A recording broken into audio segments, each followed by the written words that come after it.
बिस्मिल्लाहिर्रहमानिर्रहीम। सजाद अहमद की तरफ से सबको सलाम पहुँचे। इस वीडियो में हम देखेंगे कि जो HEC का प्रोसेस है उसके अंदर सेव्ड एप्लीकेशन का जो स्टेटस आता है, सम टाइम वो नहीं समझ आता कि उसका क्या मतलब है।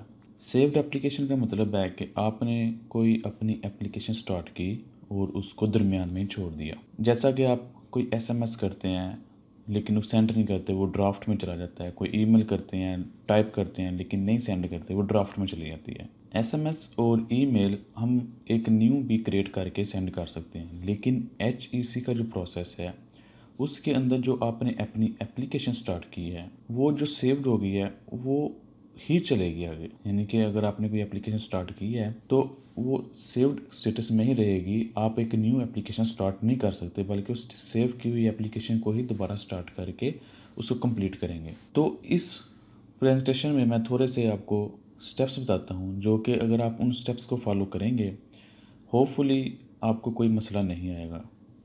कुछ चीज़ें आपने याद रखनी है जब भी आपने HEC का प्रोसेस करना है, ताकि आपका प्रोसेस इजीली फॉलो हो सके। सबसे पहला जो स्टेप आपने याद रखना है कि हमेशा आपने जब भी अप्लाई करना है, लॉगिन साइन अप करना है, वो प्रेफर करें कि आप अपने PC से करें या लैपटॉप से करें। मोबाइल के व्यू से ना करें, क्योंकि मोबाइल की जो स्क्रीन है वो स्मॉल स्क्रीन होती है, उसमें बहुत सी चीज़ें हिडन हो जाती हैं।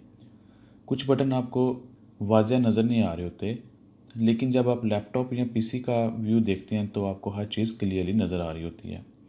तो कोशिश करें आप जब भी अपना प्रोसेस स्टार्ट करें तो लैपटॉप या कंप्यूटर को यूज़ करें। सेकंड स्टेप जो आपने याद रखना है, अपने डाटा को आपने केयरफुली फिलअप करना है। स्पेशली एजुकेशनल डाटा को आपने केयरफुल पुट करना है। उसकी वजह यही है कि आपका जो डाटा है वो HEC के रिलेटेड आपका एजुकेशन डाटा मैच करेगा ही तो आपका प्रोसेस चलेगा। अपना नाम, डेट ऑफ बर्थ, अपना फ़ोन नंबर और अपनी डिग्री के ऊपर जो नाम है और आपका जो रियल नेम है वो दोनों मैच करते हो। तीसरा स्टेप जो आपने याद रखना है वो fill up your educational data in sequence. यानी कि जो भी आपने अपना एजुकेशन रिलेटेड डाटा फिलअप करना है वो एक सीक्वेंस में हो। ऐसा ना हो कि आप पहले मैट्रिक लिख लें, बाद में बैचलर का लिख दें, बाद में इंटर का लिख दें, बाद में मास्टर का लिख दें, जी ये सारा डाटा तो मेरा ही है, जैसे मर्जी मैं लिखूँ। नहीं, आपने जो भी डाटा फिलअप करना है और जैसे जैसे आपने डिग्री ली हुई है उस हिसाब से आपने, मसलन पहले आप मैट्रिक का लिखें, फिर इंटर का डाटा एंटर करें, फिर आप अपने बैचलर का करें, फिर मास्टर का, फिर PhD का। उसके बाद जो नेक्स्ट स्टेप है उसमें है कि अपलोड डॉक्यूमेंट्स इन सीक्वेंस। अपने डॉक्यूमेंट भी सीक्वेंस में अपलोड करें। जैसा कि पहले आपने मैट्रिक का डाटा फिलअप किया, फिर उसके डॉक्यूमेंट भी अपलोड करें पहले नंबर पे, उसके बाद इंटर के डॉक्यूमेंट अपलोड करें, फिर उसके बाद बैचलर के, फिर मास्टर के। तो इस तरह एक सीक्वेंस रहेगा हर चीज़ में और कोई गलती का चांस भी नहीं होगा। नेक्स्ट जो स्टेप है वो है कि नेट कनेक्शन ना हो आपका, या इलेक्ट्रिसिटी चली जाए, या कोई डॉक्यूमेंट आपके पास अवेलेबल नहीं है। तो क्या होता है कि आपने जो एप्लीकेशन या प्रोसेस स्टार्ट किया था वो सेव्ड स्टेटस में चला जाता है। यानी कि फॉर सम टाइम ऐसा है कि आप PC से काम कर रहे हैं, कंप्यूटर से, आपकी लाइट चली गई। सम टाइम अगर आप मोबाइल से कर रहे हैं तो इंटरनेट चला गया। या सम टाइम ऐसा है कि कोई ऐसा डॉक्यूमेंट उन्होंने रिक्वायर्ड किया, मसलन प्रोविजनल सर्टिफिकेट और ट्रांसक्रिप्ट और डिग्री, उस वक्त आपके पास नहीं थी, आपने उसको छोड़ दिया, तो वो एप्लीकेशन आपकी वहाँ ही रहेगी, वो सेव्ड स्टेटस में जाएगी। अभी हम देखेंगे कि सेव स्टेटस को आप किस तरह सॉल्व करते हैं। ये एक कैंडिडेट है और उसका ये डाटा है, और जिसके अंदर आपको नज़र आ रहा है कि एप्लीकेशन का जो स्टेटस है वो सेव्ड के अंदर जा रहा है। हम इस सेव स्टेटस के एप्लीकेशन को सॉल्व करेंगे और देखेंगे कि कैसे ये फर्दर प्रोसेस होता है। नेक्स्ट हम देखते हैं कि इस तरह का एरर आएगा जो कि जिसको हम सॉल्व करेंगे, जिसके अंदर उसने मेंशन किया है कि आपका जो एरर है वो क्लियरली उसने लिखा हुआ है कि क्या एरर है। उसने बोला है कि मैट्रिक के या इंटर के या बैचलर के, मास्टर के, डॉक्टर के, पोस्ट डॉक्टर के, आप इस तरह फॉलोइंग ऑर्डर में आप अपना जो भी ऐड करना है एजुकेशन को ऐड करें। चूँकि इस कैंडिडेट को समझ नहीं आ रहा था कि ये क्या एरर है, तो इसको हम सॉल्व करते हैं। और इसके अलावा जो दूसरा एरर हमें नज़र आ रहा था वो ये था कि जो एरर की शक्ल में लिखा हुआ था कि ये सेव्ड एप्लीकेशन है। यानी कि जब भी वो अपना प्रोसेस स्टार्ट करता था तो उसको ये मैसेज आता था कि आपकी एप्लीकेशन ऑलरेडी सेव्ड सिस्टम में है। तो उसको नहीं समझ आ रही थी सेव स्टेटस का क्या मतलब है।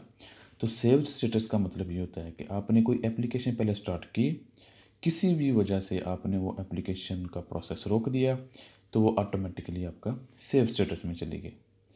तो आप उस एप्लीकेशन को ओपन करके दोबारा जब तक कंप्लीट नहीं करेंगे तब तक आप दूसरी एप्लीकेशन यानी दूसरा प्रोसेस स्टार्ट नहीं कर सकते।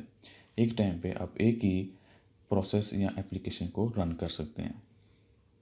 जब आपकी एक एप्लीकेशन पूरी हो जाए यानी कि डॉक्यूमेंट जब तक टेस्टेड ना हो जाए तब तक वो सेव्ड में ही रहेगी। नेक्स्ट जो आपको बताना चाहता हूँ कि HEC का एक पुराना वेबसाइट पोर्टल था और एक नया। ये पुराने वाला है, इसके ऊपर मैंने पहले वीडियो बनाई थी कोई 1-2 साल पहले। यानी कि HEC का जो पोर्टल है इस तरह का है कि HEC portal gov.pk HEC portal web इस तरह, और ये पिक्चर लगी हुई। यहाँ हम अपना यूज़र ID और पासवर्ड डालते हैं। जब हम यहाँ लॉगिन होते हैं तो हमारा सामने इस तरह का कुछ पोर्टल नज़र आता है जो डैशबोर्ड है। यहाँ हम सारी वर्किंग अपने माई प्रोफाइल के अंदर जाके करते थे। लेकिन जो अभी जो नया पोर्टल आया है उसका कुछ लुक इस तरह से है कि इस तरह आपको नज़र आता है, जिसके ऊपर e-services HEC.gov.pk लिखा है और दूसरी तरफ यहाँ कुछ रिक्वायरमेंट मतलब CNAC नंबर, पासपोर्ट और पासवर्ड जो भी मांगता है वो एंटर करेंगे तो आपको कुछ इस तरह की लुक नज़र आएगी, इस तरह से। यानी कि ये न्यू पोर्टल है। इससे के ऊपर आप देख सकते हैं कि ये एप्लीकेशन जो नंबर है वो 2333392 है और इसका जो स्टेटस है वो सेव्ड में जा रहा है। इसको हम स्टार्ट करेंगे। जो मिस्टेक्स होती हैं उसको हम देख लेते हैं कि मिस्टेक्स क्या मतलब कैसे हो सकती हैं। ये देखें, ये डाटा लिखा हुआ है 2012 के अंदर मैटर किया गया है, जो भी ये डमी डाटा है, ठीक है। और 2022 यानी कि 2022 के अंदर बैचलर किया गया। वो उनको HEC से इससे मैटर नहीं है कि आपने मैटर कब किया या बैचलर कब किया। वो इस चीज़ की रिक्वायरमेंट कर रहे हैं कि आप एक सीक्वेंस के अंदर डाटा एंटर करें। मसलन पहले आपने मैटर का किया, फिर आप इंटर का करें, फिर आप बैचलर का करें, फिर मास्टर का करें, फिर इस तरह PhD का। ये रिक्वायरमेंट उनकी कि आप एक सीक्वेंस में जो जो भी चीज़ें आपने की है एक सीक्वेंस में रखें। चूँकि ये डाटा आप देख सकते हैं एक सीक्वेंस में नहीं है, मैटर के बाद सीधी सी बात है इंटर ही होगा, लेकिन ये बैचलर का डाटा एंटर किया गया, जिसकी वजह से वो एरर आ रहा था कि आपका जो डाटा एजुकेशनल है वो एक सीक्वेंस में नहीं है। तो इस तरह के जो एरर है या इस तरह की जो मिस्टेक है उसको क्या कहते हैं हम, जो भी मतलब मैटर का तो आपने लिखना ही लिखना है। फॉर एग्जांपल मैटर से स्टार्ट करना है, मैटर के बाद जो नेक्स्ट आपने डाटा फिल करना है वो इंटर का करना है, लेकिन चूंकि यहाँ बैचलर का हो गया तो हम क्या करेंगे, इस बैचलर को एडिट करेंगे। जैसा कि ये आप देख सकते हैं कि ये बैचलर का डाटा है, सेम यही, और इसके इधर व्यू में ये 3 डाट, इनको आप क्लिक करेंगे तो इसके ऊपर जो एडिट का जो ऑप्शन है इसको आप देख सकते हैं। आप इसको डिलीट भी कर सकते हैं, डिलीट करके नया भी लिख सकते हैं या इसको भी एडिट कर सकते हैं। जैसे ही आप एडिट करेंगे तो आपको इस तरह का मैसेज शो होगा, एजुकेशन डाटा अपडेटेड सक्सेसफुली, यानी कि सुनो आपने अपडेट किया। जो दूसरा ऑप्शन है आप डिलीट करके जब एक नया एंटर करते हैं या फिर इसी को ही आपने इंटर कर दिया, यानी कि इस चीज़ को आपने इंटर का कर दिया और एक नया फिर आपने डाटा एंटर करना है मास्टर का, तो आप ऐसे या बैचलर का जो भी करना है तो आपने इधर न्यू बटन जो है ये प्लस का जो निशान बना हुआ ऐड एजुकेशन के ऊपर जाके आप अपना, क्योंकि ये पहले मैट्रिक का हुआ फिर इंटर का हो गया और अब आपने बैचलर का एंटर करना है। तो इस तरह हम एक सीक्वेंस में डाटा एंटर करेंगे। जब एक न्यू एजुकेशन ऐड करेंगे तो इस तरह आपको मैसेज आएगा, एजुकेशन एडिट सक्सेसफुली। इसमें आएगा एजुकेशन अपडेट सक्सेसफुली अगर आप एडिट करते हैं, अगर आप न्यू ऐड करते हैं तो आपको एजुकेशन एडिट सक्सेसफुली का आएगा। इसके बाद हम देखते हैं कि कैसा डॉक्यूमेंट्स अपलोड करते हैं। ये जो स्क्रीनशॉट है ये पुराना पोर्टल जो है HEC की पुरानी वेबसाइट है उसके ऊपर मैंने लिया है कि उसमें क्या होता था कि आपको इस तरह मैट्रिक का पहली तरतीब में आती है, उसके बाद आपको इंटरमीडिएट का डाटा मांगते हैं, उसके बाद आपसे बैचलर का डाटा मांगते हैं, अगर मैं इसको नीचे करूँ तो उसके बाद मास्टर का, सो ऑन। दूसरी तरफ अगर न्यू पोर्टल देखें तो उसमें आपको इस तरह का लुक नज़र आती है अपलोड करने का। ये तीर का निशान बना होता है, आपने जो सा भी डाटा अपलोड करना है तो आपने सिंपल उसके आगे जो नाम लिखा है उसके तीर के निशान पर टिक करेंगे यहाँ, तो वो आपके PC से डाटा उठा लेगा। तो ये मैट्रिक का डाटा, ये इंटरमीडिएट का, इस तरह सो ऑन। तो इसमें यह है कि अगर आपका डाटा ऑलरेडी अपलोड हो चुका हुआ है अगर पुराने पोर्टल से, तो आपको इस तरह नज़र आएगा। जैसे ये ग्रीन टिक हो गया इसका मतलब है ये डॉक्यूमेंट्स अपलोड हो गया हुआ है, और यहाँ आप देख सकते हैं कि वो छोटा सा तीर का निशान भी नहीं है जैसा कि यहाँ है। और जिसका नहीं अपलोड हुआ वहाँ ये देख सकते हैं क्रॉस है और इसके आगे तीर का निशान बना हुआ है कि अभी ये डॉक्यूमेंट अपलोड होने वाला है। और जो डॉक्यूमेंट अपलोड हो चुका हुआ है वो ग्रीन है और साथ उसके एक डिलीट का बिन का बटन बना है। इसका मतलब है कि जो ऑलरेडी अपलोडेड हो चुका हुआ है उसको आप अगर डिलीट करना चाहते हैं, मिस्टेकनली अगर अपलोड हो गया है, डिलीट करना चाहते हैं तो आप उसको डिलीट भी कर सकते हैं। इसके बाद जब पूरा प्रोसेस होता है, मतलब अपने डॉक्यूमेंट्स जो भी करना कर के एंड पे एक OTP कोड आता है। OTP कोड का मतलब है कि आपको कोई एक डिजिट्स का नंबर आएगा जो कि वेरीफाई करेगा आपका मोबाइल नंबर। तो इसलिए मेक श्योर करें कि जो भी आप HEC के ऊपर मोबाइल नंबर दें वो आपके पास हो। ऐसा ना हो कि आप सारा प्रोसेस कर चुके हों और एंड पे पता चले कि नंबर ही मैंने पुराना दिया हुआ वहाँ, या वो बंद हो गया है, या मोबाइल गुम हो गया है, फलां जो भी हुआ। तो श्योर करें कि आपके पास आपका नंबर अवेलेबल हो, वो नंबर जो आपने HEC पे दिया, क्योंकि वहाँ वन टाइम पासवर्ड आएगा तो उसको आपने फिलअप करना होगा। जैसे आप अपना OTP लगाएंगे तो फिर आपका प्रोसेस कंप्लीट होने पे आपको इस तरह का एक मैसेज आ जाएगा कि जो सबमिशन सक्सेसफुली हो गया। ये आप देख सकते हैं वही एप्लीकेशन का एक स्क्रीनशॉट है। तो ये था एक डेमो कि कैसे हम इसको कर सकते हैं। नेक्स्ट हम क्या करेंगे, तो ये आप देख सकते हैं कि ये जो सेव्ड एप्लीकेशन थी जो मैंने स्टार्टिंग में भी दिखाया था, उसका नंबर था 2333392। तो इसको जब मैंने किया तो ये आप देख सकते हैं ये सेम एप्लीकेशन है 23392। तो इसका वो जो स्टेटस आ रहा है वो एप्लीकेशन प्रोसेसिंग में आ रहा है। तो इस चीज़ को हम यहाँ देखेंगे। ये था एक डेमो प्रैक्टिकल, हम नेक्स्ट वीडियो में देखते हैं। सबसे पहले मैं इधर लॉगिन कर लेता हूँ डिटेल यूज़र आईडी। अगर इस तरह का आपको एरर नज़र आए तो इसका मतलब है आपने एक वेबसाइट के ऊपर एक से ज़्यादा ओपन किए हुए हैं। तो मैं क्या करूँगा, इसको प्राइवेट विंडो में ओपन कर लेता हूँ। इधर जाके आप इधर प्राइवेट पे टिक करेंगे तो आपको ये प्राइवेट विंडो मोड में ओपन कर देगा। यहाँ आप दोबारा डाटा एंटर करेंगे तो आपको ये लॉगिन कर देगा। जैसा मैंने दोबारा एंटर किया लॉगिन और साइन इन डिटेल। तो अभी ये देखना, मैं थोड़ा इसको मॉडिफाई, ये देखें तो इधर आपको ई सर्विस का लिंक मिलेगा। जैसे आप टिक करेंगे तो आपको ये न्यू वेबसाइट पे ले जाएगा, यानी कि उधर से ही आपको इधर मूव कर देगा। तो उसका लुक इस तरह का कुछ नज़र आएगा। सेम वही है कि आपने अपना डिटेल देनी है। हम इस पे काम करेंगे। ये सेव्ड एप्लीकेशन है, इसको मैं एडिट करता हूँ। तो जब इसको मैं एडिट करता हूँ तो मैं देखता हूँ कि मुझे क्या मैसेज आता है। तो ये जैसे ही है, इसको नीचे करके आप रीड करके पढ़ सकते हैं। नीचे टिक किया और प्रोसीड किया। आई कन्फर्म डैट, मैंने रीड कर लिया है तो इसको मैं प्रोसीड करता हूँ। तो ये चूँकि इसको मैंने हाइड किया इन्फॉर्मेशन, ये पर्सनल इन्फॉर्मेशन है किसी की, तो मैं इसको करता हूँ। तो ये मुझे एरर आ रहा है कि आपने जो भी इंफॉर्मेशन एडिट की हैं वो सीक्वेंस में नहीं है। तो मैं एजुकेशन वाले टैब के अंदर जाऊंगा। तो इस तरह आप देख सकते हैं कि एक तरतीब में जो 2012 से 2022 है और मैट्रिक है और बैचलर है, इसमें इंटर मिसिंग है। इसकी वजह से वो एरर आ रहा था कि आपका एक सीक्वेंस में नहीं है। मैं क्या करूँगा, बैचलर वाले को जो है उसको एडिट करके इंटर करूँगा, फिर उसके बाद एक न्यू डाटा एंटर करूँगा बैचलर का। तभी देखें, इस पर टिक करेंगे और इसके अंदर एडिट के अंदर जाऊँगा। एडिट के अंदर जाके इसका सारा डाटा चेंज करूँगा। वीडियो को मैं एडिट कर रहा हूँ क्योंकि जो पर्सनल डिटेल है उसको मैं स्किप कर रहा हूँ, कोशिश कर रहा हूँ कि पर्सनल डिटेल ना शो हो। तो अभी मैं इसको जो 3 डॉट्स हैं इसके अंदर एडिट जाके इसका सारा डाटा मैं एडिट कर दूंगा। यानी कि एक्चुअली ये बैचलर का था जो कि इसको मैं इंटर में शिफ्ट कर दूंगा। तो जैसे ही होगा तो ये सक्सेसफुल का आ गया। अब मुझे एक को डाटा एंटर करना है बैचलर का। तो मैं ऐड एजुकेशन में जाके इसका बैचलर का डाटा एंटर करके आगे आपको दिखाता हूँ।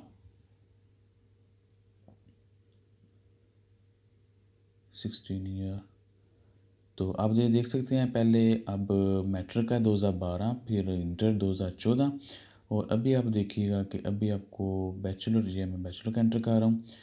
तो बैचलर का जो डाटा है वो आपको शो हो जाएगा। सक्सेसफुल ऐड हो गया। तो अब आप बैचलर का देख सकते हैं 2022। तो इस तरह ये एरर हमारा चला जाएगा कि हमने एक सीक्वेंस के अंदर सब कुछ ऐड किया है। अब हम क्या करेंगे, सीक्वेंस के अंदर डॉक्यूमेंट भी अपलोड करेंगे। 2 तरह के डॉक्यूमेंट है, पर्सनल डॉक्यूमेंट और एजुकेशन डॉक्यूमेंट। पर्सनल डॉक्यूमेंट के अंदर आपका पासपोर्ट, CNC, ETC और उसका फ्रंट बैक जो भी है आप अपने हिसाब से देख लेना है, और ऐसे ही आपका PC से वो टिक करके ले लेगा। तो दूसरा जो टैब है वो आपका एजुकेशन डॉक्यूमेंट्स है ये वाला, तो इसके अंदर आप अपने एजुकेशनल डॉक्यूमेंट्स अपलोड कर सकते हो। इधर से भी कर सकते हैं, और न्यू वेबसाइट जो HEC की है उधर से भी कर सकते हैं। ये आप देख सकते हैं तरतीब में है, पहले मैट्रिक के हैं, फिर इंटर के हैं, फिर बैचलर के हैं। तो ये आपकी मर्ज़ी है, आप इधर अपलोड कर सकते हो या आगे जाके अपलोड कर सकते हो न्यू वेबसाइट के ऊपर।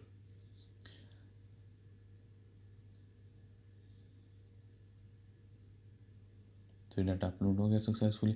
तो इस तरह आप देख ही जाइएगा कि सारे डॉक्यूमेंट अपलोड होते जाएंगे। अभी ये 2 अपलोड हैं, अब थर्ड वाला अपलोड करूँगा, फिर फोर्थ वाला। सेम इसी तरह आपको उधर न्यू वेबसाइट के ऊपर भी अपलोड करके दिखाऊंगा कि उधर भी हम अपलोड कर सकते हैं। तो इस तरह फाइल चूज़ करेंगे, वेरी सिंपल वेरी इजी है। सिर्फ आपने ध्यान का रखना है कि हर चीज़ एक सीक्वेंस के अंदर आप एंटर करते जाएँ, उस लिहाज से फिर डॉक्यूमेंट अपलोड करते जाएँ तो कोई एरर नहीं आएगा इंशाल्लाह। ये अपलोड हो गए, जो बस ऐसे डमी है, क्योंकि मकसद सिर्फ दिखाना है कि इस तरह काम हो रहा है। तो आप अगर अप्लाई करेंगे तो वो बोलेगा कि हमारी तो न्यू वेबसाइट आ गई है, आप उसके ऊपर तशरीफ़ ले जाएं। तो अभी आप देखिएगा ये मैसेज देगा कि मुझे न्यू वेबसाइट के ऊपर जाना है।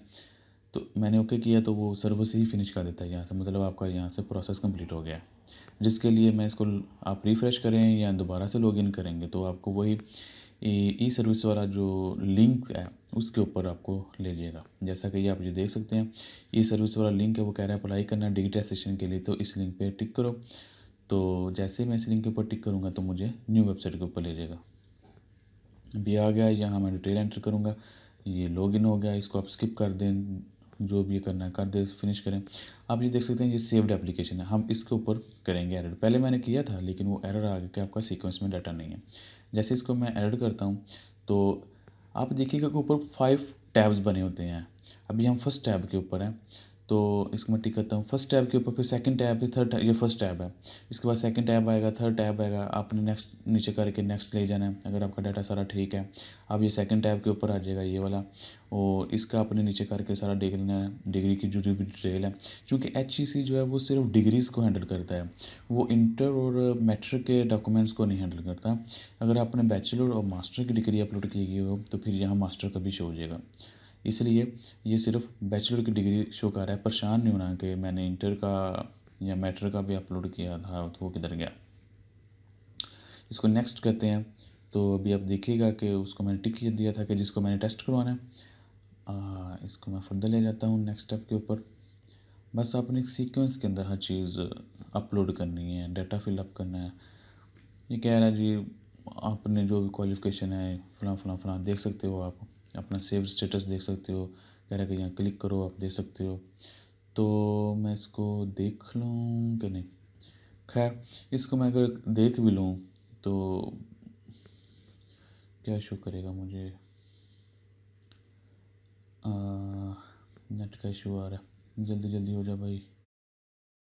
तो वो मैं दोबारा इधर आ जाता हूँ, वो होता रहा। ये थर्ड स्टेप है, ये देखिए थर्ड टैब है, और इसके अंदर भी आपके जो भी आपने वॉक इन जाना है, अर्जेंट जाना है, मतलब हाँ TCS के थ्रू करवाना है, जैसे भी आपने करवाना है, इस्लामाबाद टेस्ट सेंटर है, लाहौर है, जो भी आपका सिलेक्शन है वहाँ ये आप यहाँ सेलेक्ट करेंगे। और नीचे आपने ये नो नो नो कर देना, मतलब वो क्या आपने डिग्री टेस्ट नहीं करवाई हुई है, जो बाय डिफ़ॉल्ट है वही आपने रख लेना है। ये कोरियर करना है, वर्क करना है, अर्जेंट करना है। अर्जेंट की आपको पता फ़ीस ज़्यादा है, तो इसने मुझे लगता है अर्जेंट जाना, तो इसलिए मैं ये सिलेक्ट कर लेता हूँ। और नीचे कह रहा है कि डिग्री अगर ऑलरेडी टेस्टेड नहीं है, नो है। फिर कौन कौन सी डिग्री अपने कितनी कितनी करवानी है, कितने कितने पेज है, तो ये 1 पेज है, तो मैं इसको 1 ले लेता हूँ। इसकी आप अगर फ़ीस देखेंगे आप ऑटोमेटिकली मेंशन हो जाएगी। अगर एक पेज है तो 1000, अगर ट्रांसक्रिप्ट का भी एक पेज है तो 1000, डिग्री का एक पेज और ट्रांसक्रिप्ट है 2000 आ गया। नेक्स्ट में चलता हूँ, तो ये फोर्थ टैब के अंदर आ गया। टोटल 5 टैब्स होते हैं, आप ऊपर देख सकते हैं, फर्स्ट पर्सनल, दूसरा, तीसरा, चौथा, पाँचवा। तो यहाँ डॉक्यूमेंट्स अपलोड का प्रोसेस होता है। तो जैसा कि मैंने आपको पहले बताया था कि जो डॉक्यूमेंट अपलोड हो चुका है तो उसके साथ बिन का और व्यू का आता है। आप अपना उसको डिलीट भी कर सकते हो, व्यू के बटन से आप उसको देख भी सकते हो कि क्या डॉक्यूमेंट अपलोड किया। सम टाइम मिस्टेकनली अपलोड हो जाता है कोई और। तो यहाँ जो डॉक्यूमेंट मिस होंगे ये मुझे मैसेज शो कर रहा है कि आपका ये डॉक्यूमेंट मिस है। तो आप क्या करेंगे कि उसको मिसिंग डॉक्यूमेंट प्रोवाइड करने हैं आपको। आपको जैसा कि पहले बताया था, ये तीर का निशान है, इस पर आप टिक करेंगे तो आपके पीसी में चला जाएगा, वहाँ से जो भी डॉक्यूमेंट उठाना है। तो मैं सब के ऐसे ही डमी डाटा अपलोड कर रहा हूँ, मतलब ज़्यादा रियलिटी में नहीं है। सब के लिए मैं 12 PDF वाला ही अपलोड कर देता हूँ सब के लिए, क्योंकि ये मैट्रिक और इंटर का है, तो मैट्रिक और इंटर का वो HEC वाले नहीं देखते, लेकिन आपने अपना करेक्ट डाटा अपलोड करना है। ऐसा नहीं है कि कोई भी अपलोड कर दो। डॉक्यूमेंट अपलोड सक्सेसफुली, तो आपने बी केयरफुल, सब डॉक्यूमेंट अपनी तरतीब से सीक्वेंस से अपलोड करने हैं। देखें ये विदिन 1 सेकेंड, विदिन 2 सेकेंड ये अपलोड हो जाता है, डिपेंड करता है आपके नेट की स्पीड कितनी है। तो ये अपलोड हो गया, इसको मैं फर्दर चलता हूँ नेक्स्ट स्टेप के ऊपर। आप देखिएगा कि ये 4th स्टेप के ऊपर स्टिल उधर है। उसकी वजह यह है कि वो देख रहा है कि सारे डॉक्यूमेंट आपके अपलोड हैं। तो इसको मैं फर्दर ले जाकर नीचे इधर आपने टिक लगाना है। टिक किया और सबमिट किया। यहाँ आपको एक OTP कोड आएगा, इसलिए आपके पास मोबाइल नंबर होना ज़रूरी है। वो OTP कोड आप यहाँ लगाएंगे तो आपका ये सक्सेसफुल हो जाएगा। ये आप देख सकते हैं वेरिफिकेशन डिटेल टैब के अंदर आपकी वेरिफिकेशन हो गई है, आपको ये SMS आ गया और आपको ईमेल भी आ जाएगी, SMS भी आ जाएगा और इस तरह आपको नोटिफिकेशन भी आ जाएगा कि आपके डॉक्यूमेंट वसूल हो गए हैं। इनिशियल सिक्योरिटी के लिए, इनिशियल सिक्योरिटी के से प्रोसेस से गुजरेगा, फिर वो आपको नया स्टेप बताएंगे ईमेल के ज़रिए या SMS के ज़रिए कि आप वॉक इन करें या HEC जाएँ, जो भी करना है। तो यहाँ तक देखने का शुक्रिया, thank you. Okay, next step के तक अल्लाह हाफिज़।